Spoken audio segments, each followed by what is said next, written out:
Olá, seguidores e internautas de O Liberal. Meu nome é Gabi Gutierrez, sou repórter do Grupo Liberal e hoje a gente recebe o candidato à presidência da OAB no Pará, o candidato Sávio Barreto. Seja muito bem-vindo, muito obrigada. A gente vai falar aqui um pouco sobre os projetos e os planos dele para essa possível gestão e a gente agradece muito a sua presença, que é de grande valia para a gente. Gabi, obrigado por estar aqui no Grupo Liberal nesse momento tão especial. Estamos a menos de uma semana para a eleição, né?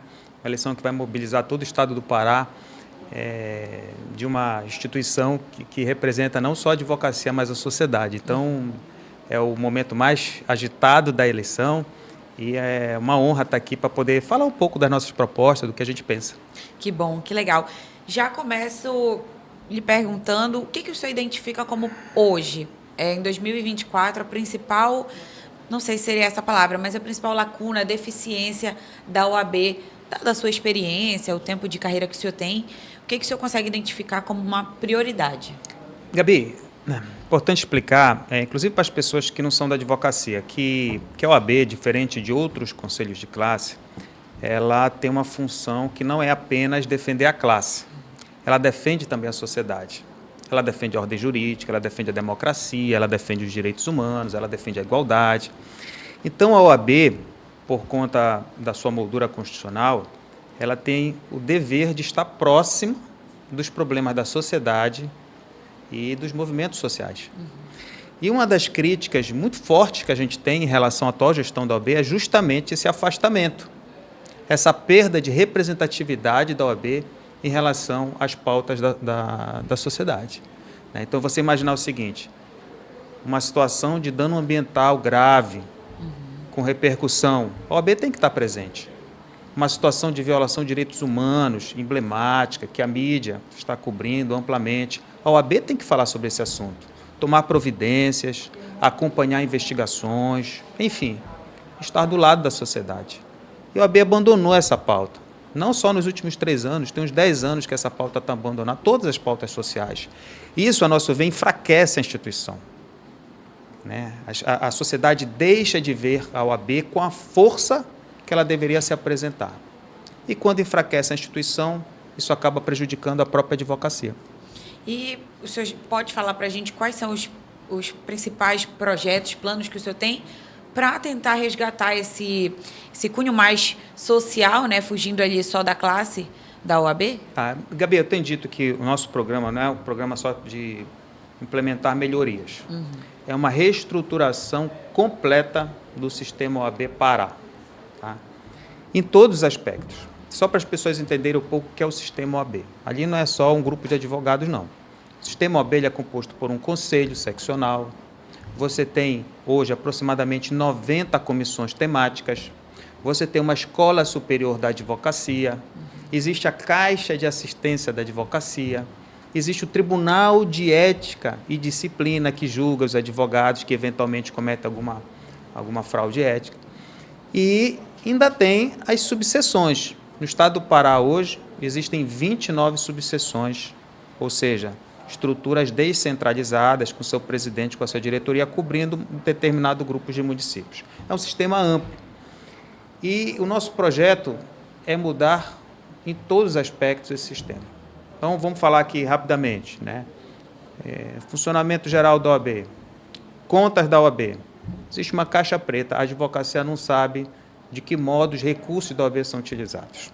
Imagina uma instituição que tem que cobrar transparência das outras instituições, mas não presta contas para a advocacia a respeito de como o dinheiro das anuidades são gastos. Várias seccionais no Brasil apresentam o detalhamento de todas as receitas e despesas. Qualquer despesa, mesmo a despesa de R$10, que é lançada no plano de contas, é automaticamente publicado no site da OAB. Aqui não.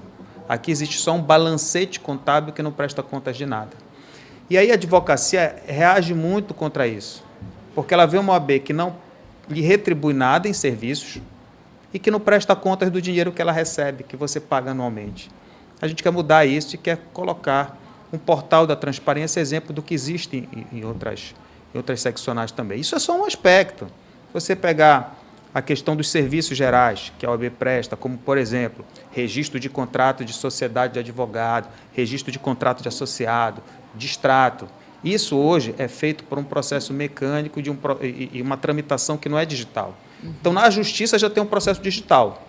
Você não precisa mais ir na justiça para dar entrada no processo, você precisa ir na justiça para acompanhar o processo. Mas na OAB você precisa, ou seja, a OAB está mais atrasada que a justiça que a gente critica.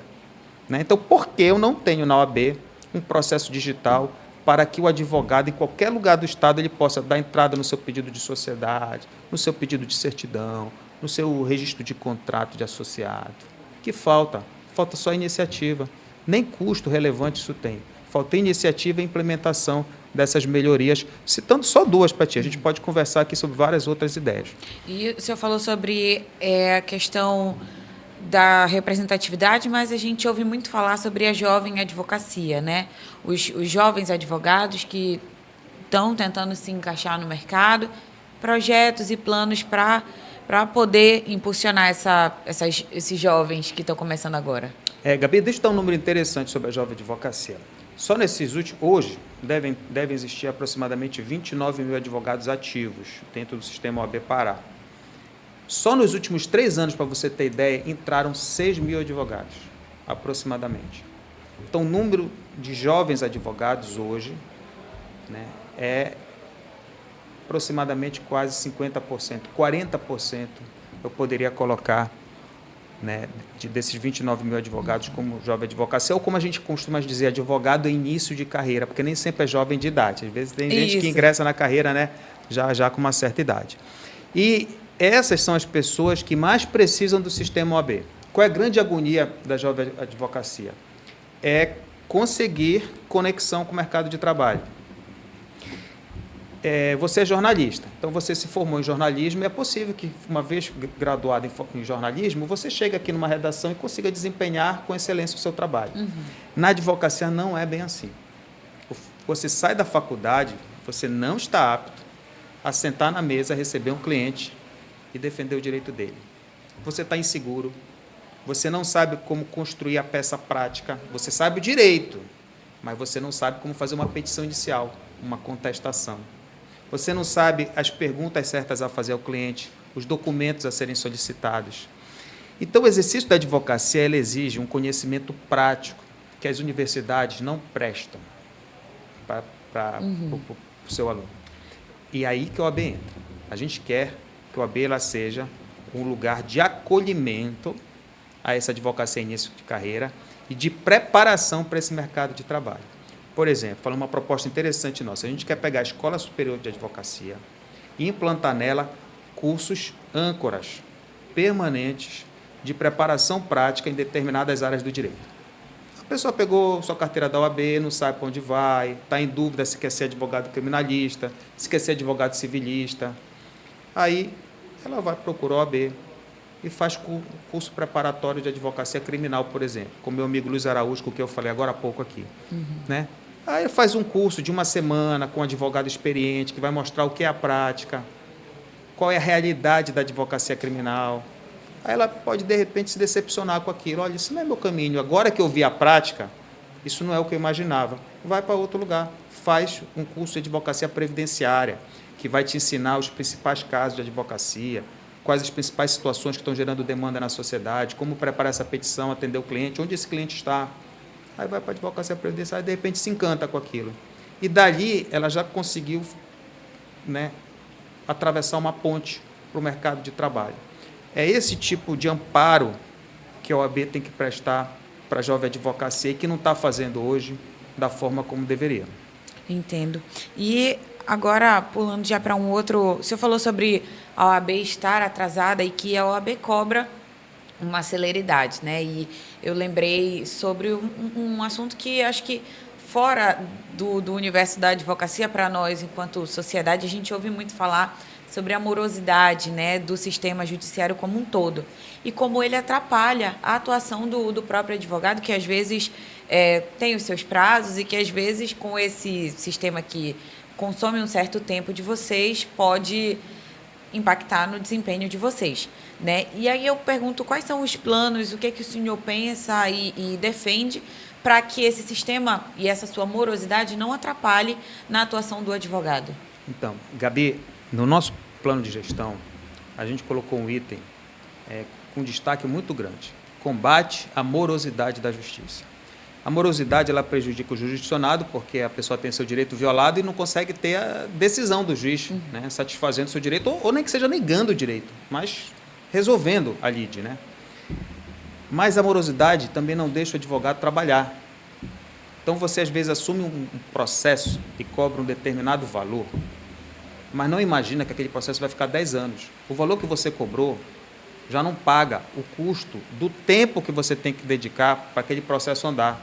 Você vai hoje num fórum civil, passa a manhã inteira e volta para o escritório com a sensação de que aquela manhã foi perdida. Você não conseguiu impulsionar em nada nenhum dos 10 processos que você foi lá diligenciar. O que existe na realidade, infelizmente a gente tem que dizer isso, o que existe é uma situação de quase colapso da justiça, pelo menos em alguns pontos, alguns gargalos. Colapso mesmo. Varas que não funcionam e que estão estruturadas de uma forma que não vão funcionar enquanto você não mudar essa estrutura. Vou te dar alguns números. Você tem vara civil aqui em Belém, com mais de 5.000 processos, um juiz, um assessor e um estagiário. Sabe quando vai andar os processos ali? Nunca. Não adianta você brigar com o juiz, não adianta você brigar com o assessor. E com o estagiário, então, coitado. Né? Como é que você vai resolver isso? Você tem que chegar perante o Tribunal de Justiça e dizer: essa estrutura está em colapso. Precisamos de uma solução, precisamos de pessoas produzindo os atos jurisdicionais. O Tribunal de Justiça do Estado do Pará, é lamentável dizer isso não foi divulgado amplamente, mas ele foi colocado entre os piores tribunais de justiça do país, no índice que a gente chama de IPCJus, é o índice do CNJ. Olha só, Gabi, não é a advocacia que está reclamando, é o Conselho Nacional de Justiça, que por critérios técnicos complexos, né, que geram um índice de produtividade, definiu que o nosso Tribunal de Justiça é um dos piores do país, é em penúltimo ou último entre os tribunais de médio porte. Então, já existe um retrato, um raio-x do problema. Você não precisa nem mais provar isso. O que falta é uma OAB, que de modo parceira, não é chegar com o tribunal e chutando a porta, fazendo crítica, dando pedrada, não. É chegar com o tribunal e dizer de que modo a gente pode contribuir para uma justiça que funcione, porque eu preciso trabalhar. O jurisdicionado precisa receber o seu direito e eu só ganho meu dinheiro se eu tiver um processo que chega ao fim. Esse ponto é um dos pontos centrais do nosso projeto. A questão da morosidade da justiça é uma situação consolidada e eu lamento ver uma OAB totalmente em silêncio em relação a esse problema que afeta gravemente a advocacia e a sociedade como um todo. Certamente. E agora, saindo um pouco da grande Belém, né? Vamos dizer assim. Belém, o Pará, tem muitos advogados, tem um número bem grande, e a gente sabe que fora de Belém, inclusive, a gente tem como Santarém, Marabá, que são grandes comarcas, né, com um grande número de advogados. E como é que vocês pretendem agir, atuar, para também conseguir fortalecer a atuação dos advogados que estão não só em lugares, cidades grandes já, como Santarém e Marabá, mas em outros interiores aqui do estado? Não. A advocacia do interior do estado passa por todos os problemas da advocacia da capital, mas você multiplica por 2. Tá? Porque no interior do estado a estrutura do Poder Judiciário é mais precária, em diversos pontos. Mas existem 2 realidades nesse interior. A realidade dos grandes centros do interior, então você pega Santarém, Marabá, Paraopebas, você tem muitas varas, não é vara única, você tem várias delegacia, você tem ali na danado estado chegando com órgãos do Poder Executivo, né? INSS, Secretaria de Meio Ambiente, uma certa estruturação estatal que permite o exercício da advocacia com mais tranquilidade. É diferente daqueles municípios em que você só tem um juiz e um delegado. Aí imagina o advogado que está trabalhando naquela comarca, onde só tem um juiz e um delegado, e aquele juiz está violando a sua prerrogativa. Vai brigar com o juiz? Você briga com o juiz, acabou a tua advocacia. Só tem ele. Tu vai brigar com o delegado? Acabou a tua advocacia. Só tem esse delegado. Isso acontece muito. A necessidade da presença da OAB nesses locais mais distantes, que às vezes só tem 5 advogados, 10 advogados, mas a dependência deles do sistema OAB é muito maior do que daquele advogado que enfrenta problemas, mas está numa localidade mais estruturada. E é isso que nós identificamos numa caminhada muito longa que a gente fez pelo interior do Estado. E é essa uma das maiores omissões da atual gestão. Nós fomos em várias subseções pelo interior afora que nos disseram, sabe, eu até aceitaria o presidente Ibiriba não ter atendido o que a gente pediu, mas eu não aceito ele não ter pisado aqui para nos olhar olho a olho e conhecer a realidade que a gente está vivendo. Passar 3 anos e um presidente de seccional não sair da sua cadeira para ir lá com a advocacia que está mais sofrendo, para ao menos conhecer a sua realidade, ainda que não possa atender às suas demandas, isso para mim é imperdoável. Um compromisso que a gente assumiu de gestão é de estar presencialmente ao lado de toda a advocacia do interior. É duro, é estrada de chão, é barco, às vezes tem que pegar um monomotor e passar medo, mas nós temos esse compromisso de estar ao lado de toda a advocacia, atender às suas demandas ou, ao menos, estar ao lado ali para prestar apoio sempre que necessário. Então, a gente pode dizer que esse seria um dos pilares da sua proposta de gestão, do seu plano de gestão, que está sendo apresentado aí para a OAB no próximo triênio, né? A gente pode dizer que esse atendimento, esse suporte às outras comarcas que fogem aqui da capital, dos grandes centros, pode ser um desses pilares? Além da presença, a gente tem um plano muito amplo para a advocacia do interior. Fortalecimento da ESA no interior, que é a Escola Superior da Advocacia, levar esses cursos práticos que eu mencionei anteriormente para o interior do Estado, presencialmente e também remotamente. Levar os serviços da Caixa de Assistência para a advocacia do interior, que é também a que mais precisa desses serviços, né? Fortalecer o Colégio de Presidentes das subseções, que foi enfraquecido nas últimas gestões. Ou seja, que esse colégio de presidentes possa constituir dentro do sistema OAB uma força autônoma para que os presidentes do interior possam, politicamente, barganhar melhor perante a seccional os seus direitos, as suas pautas. Esse colégio foi esvaziado ao longo das últimas gestões e nós queremos restaurar a força, porque eu acho que o sistema precisa funcionar dessa forma. Então, a gente está com um plano muito audacioso em relação à advocacia do interior, e ela vai ter uma atenção muito especial na próxima gestão da OAB. Certo. Bom, eu peço que o senhor pode olhar para a câmera, você pode passar um recado para quem está nos acompanhando, uma mensagem para quem vai às eleições, né, quem vai participar desse pleito agora no dia 18. Eu quero dizer primeiro à sociedade que a partir de janeiro do ano que vem, vocês vão passar a ouvir mais o nome da Ordem dos Advogados do Brasil, Seção Pará. E quero dizer a toda a advocacia paraense que nós estamos apresentando um projeto de mudança, de restauração da força da nossa querida Ordem dos Advogados do Brasil, que eu conto com o seu voto, com o seu apoio no dia 18 de novembro. Vote Chapa 15, renova a OAB. Muito obrigada, candidato. Eu agradeço a sua presença, agradeço também a oportunidade da gente debater esses assuntos, os seus projetos. Desejo sucesso e espero que a gente possa se encontrar em uma outra oportunidade. Obrigado, Gabi. Prazer imenso participar. E agradeço também a todo mundo que acompanhou a gente. Para ler essa matéria na íntegra, a nossa entrevista, você pode acessar o liberal.com e também nos nossos cadernos impressos, nos 2 jornais impressos, você também pode ter acesso, tá bom? Então agradeço e fico aqui até a próxima.